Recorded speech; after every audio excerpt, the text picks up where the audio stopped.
ಬೆಸ್ಕಾಂರವರ ನಿರ್ಲಕ್ಷ್ಯತೆಯ ವಿಕಾರ ತೆಂಗಿನ ಮರವೇ ಒತ್ತಿ ಉರಿದಿದೆ. ನಮಸ್ಕಾರ ಪ್ರಿಯ ವೀಕ್ಷಕರೇ, ಸಂಗ್ರಾಮ ಟಿವಿಗೆ ಸ್ವಾಗತ. ನಾನು ನಿಮ್ಮ ರಮೇಶ್ ಅಕ್ಕೂರ್. ಬೆಂಗಳೂರು ದಕ್ಷಿಣ ಜಿಲ್ಲೆ ಚನ್ನಪಟ್ಟಣ ತಾಲೂಕಿನ ಅಕ್ಕೂರು ಹೊಸಳ್ಳಿ ಗ್ರಾಮದ ರಸ್ತೆ ಬದಿಯ ತೆಂಗಿನ ಮರ ದಿಢೀರೆಂದು ಒತ್ತಿ ಉರಿದು ರಸ್ತೆ ಪ್ರಯಾಣಿಕರು ಹಾಗೂ ಗ್ರಾಮದ ಜನತೆಗೆ ಆತಂಕ ಸೃಷ್ಟಿಸಿದೆ. ತೆಂಗಿನ ಮರದ ಮೇಲೆ ವಿದ್ಯುತ್ ತಂತಿ ಹಾದು ಹೋಗಿದೆ. ತೆಂಗಿನ ಮರದ ಗರಿಗಳು ವಿದ್ಯುತ್ ತಂತಿಗೆ ತಾಗಿ ಆಗಾಗ್ಗೆ ಶಾರ್ಟ್ ಸರ್ಕ್ಯೂಟ್ ಆಗುತ್ತಿತ್ತು ಎಂದು ಸ್ಥಳೀಯರು ತಿಳಿಸಿದ್ದಾರೆ.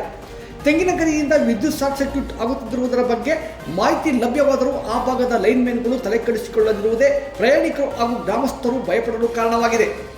ಮಳೆಯ ಜೊತೆ ಸಿಡಿಲು ಬಂದ ಸಂದರ್ಭದಲ್ಲಿ ಮರಗಳು ಒತ್ತು ಉರಿಯುವಂತೆ ತೆಂಗಿನ ಮರ ದಿಢೀರೆಂದು ಒತ್ತಿ ಉರಿದಿದೆ.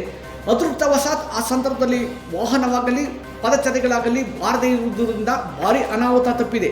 ಅದೇನೇ ಇರಲಿ, ಬೆಸ್ಕಾಂನವರು ಅದರಲ್ಲೂ ಈ ಭಾಗದ ಲೈನ್ಮೆನ್ಗಳು ಮಾಡುತ್ತಿರುವ ಕರ್ತವ್ಯವಾದರೂ ಏನು ಎಂಬುದು ಸಾರ್ವಜನಿಕರ ಪ್ರಶ್ನೆಯಾಗಿದೆ. ಇನ್ನಾದರೂ ಬೆಸ್ಕಾಂರವರು ಎಚ್ಚೆತ್ತುಕೊಳ್ಳುವವರೇ ಕಾದು ನೋಡಬೇಕು.